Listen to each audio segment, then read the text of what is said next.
नमस्कार। आज हम सब मिलकर भारत के एक बहुत ही खास राज्य झारखंड के भूगोल को समझने की कोशिश करेंगे। इसे वनों की भूमि या द लैंड ऑफ फॉरेस्ट भी कहते हैं। तो चलिए देखते हैं कि आखिर इस नाम के पीछे क्या राज छुपा है और इस भूमि में क्या क्या खास है।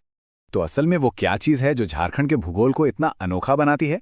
क्या सिर्फ यहाँ के जंगल ही इसे वनों की भूमि का नाम देते हैं, या फिर कहानी कुछ और भी है? चलिए आज इसी सवाल का जवाब ढूंढते हैं। तो शुरुआत करते हैं बिल्कुल बेसिक से। पहले ये देखते हैं कि भारत के नक्शे पर झारखंड आखिर है कहाँ और इसके पड़ोसी कौन कौन हैं। तो देखिए, झारखंड भारत के पूर्वी हिस्से में है और ये एक लैंडलॉक्ड स्टेट है, मतलब इसकी कोई भी सीमा समुद्र से नहीं लगती।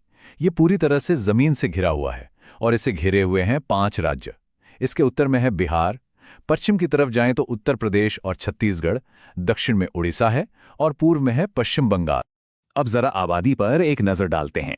2011 की जनगणना के हिसाब से झारखंड की आबादी थी 3,29,88,134। जी हां, लगभग 3.25 करोड़ लोग। और यहीं पर एक मजेदार बात सामने आती है। अगर हम एरिया यानी क्षेत्रफल की बात करें तो झारखंड देश का 15वां सबसे बड़ा राज्य है।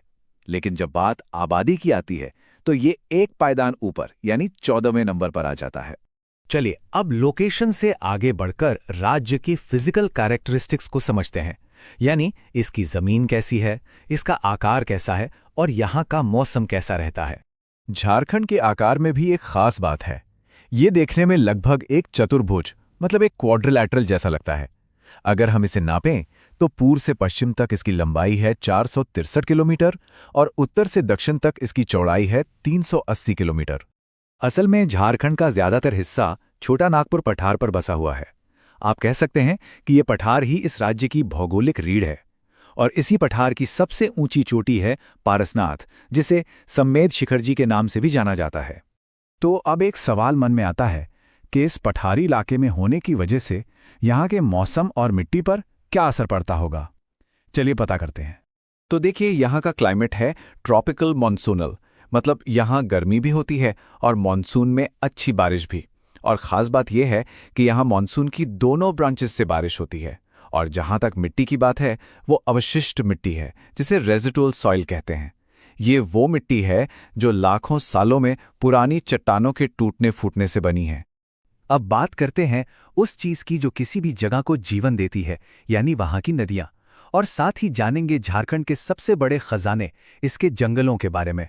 यहाँ की नदियों की एक दिलचस्प कहानी है। सोन नदी को अगर छोड़ दें तो झारखंड की ज्यादातर नदियां बरसाती हैं, मतलब वो पूरी तरह से मॉनसून की बारिश पर निर्भर हैं।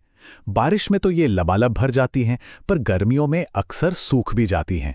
दामोदर और सुवर्ण रेखा यहाँ की सबसे जरूरी नदियां हैं, बिल्कुल लाइफलाइंस की तरह।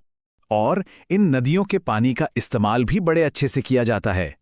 दामोदर वैली कॉरपोरेशन यानी डीवीसी आज़ाद भारत का पहला मल्टीपर्पस प्रोजेक्ट था। ये बहुत बड़ी बात है। इसके अलावा सुवर्णरेखा नदी घाटी प्रोजेक्ट भी बहुत अहम है। और इतना ही नहीं, झारखंड खूबसूरत झरनों और गर्म पानी के सोतों यानी हॉट स्प्रिंग्स के लिए भी जाना जाता है। और अब वो आंकड़ा जो झारखंड को उसका नाम देता है। क्या आप अंदाजा लगा सकते हैं कि राज्य का कितना हिस्सा जंगलों से ढका है? ये है 29.76%।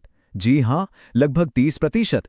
अब समझ आया कि इसे वनों की भूमि क्यों कहते हैं। चलिए अब इस विश्लेषण के आखिरी हिस्से की ओर बढ़ते हैं और देखते हैं कि यहाँ का एडमिनिस्ट्रेटिव ज्योग्राफी यानी प्रशासनिक भूगोल कैसा है। इसमें कुछ बहुत मजेदार बातें पता चलेंगी। ये देखिए, ये बहुत ही अनोखी बात है। कर्क रेखा यानी ट्रॉपिक ऑफ कैंसर, जो कि दुनिया के नक्शे पर एक बहुत ही जरूरी लकीर है, वो झारखंड के बिल्कुल बीचों बीच से होकर गुजरती है। ये लातेहार, गुमला, लोहरदगा, रांची और रामगढ़ जैसे जिलों से होकर निकलती है।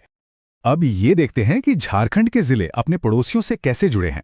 तो देखिए, 10 जिले बिहार से अपनी सीमा साझा करते हैं और ठीक 10 जिले पश्चिम बंगाल से। वहीं ओडिशा और छत्तीसगढ़ दोनों से 4-4 जिले लगते हैं और उत्तर प्रदेश से सिर्फ 1 जिला। और अब एक बहुत ही मजेदार जियोग्राफिकल पजल। सोचिए, एक जिला ऐसा है जो 3 राज्यों को छूता है और 2 जिले ऐसे हैं जो किसी भी राज्य की सीमा को नहीं छूते। वो पूरी तरह से झारखंड के अंदर ही लैंडलॉक्ड हैं। तो कौन से हैं ये जिले? चलिए देखते हैं। ये है गढ़वा। ये राज्य का इकलौता ऐसा जिला है जो 3 राज्यों उत्तर प्रदेश, छत्तीसगढ़ और बिहार की सीमाओं को छूता है। और दूसरी तरफ हैं खूंटी और लोहरदगा। ये वो 2 जिले हैं जो किसी भी दूसरे राज्य से नहीं लगते। चलिए, तो अब तक जो भी हमने समझा उसे फटाफट एक बार दोहरा लेते हैं। तो संक्षेप में कहें तो झारखंड पूर्वी भारत का एक लैंडलॉक्ड राज्य है जो 5 राज्यों से घिरा है। इसकी जमीन ज्यादातर छोटा नागपुर पठार है, मौसम ट्रॉपिकल मॉनसूनल है। गढ़वा यहाँ का एक खास जिला है जो 3 राज्यों को छूता है, और दामोदर वैली प्रोजेक्ट यहाँ की एक बहुत ही अहम परियोजना है। तो ये तो हुई झारखंड के भूगोल की बात, लेकिन असली और बड़ा सवाल ये है कि किसी भी जगह का भूगोल, वहाँ के पठार, नदियाँ, जंगल, ये सब मिलकर सिर्फ पर्यावरण को ही नहीं बल्कि वहाँ रहने वाले लोगों के जीवन को, उनकी संस्कृति को, उनकी रोजमर्रा की जिंदगी को कैसे गढ़ते हैं। इसी सवाल पर सोचने के लिए आज का ये सफर यहीं खत्म करते हैं। इस भौगोलिक यात्रा में साथ देने के लिए बहुत बहुत धन्यवाद।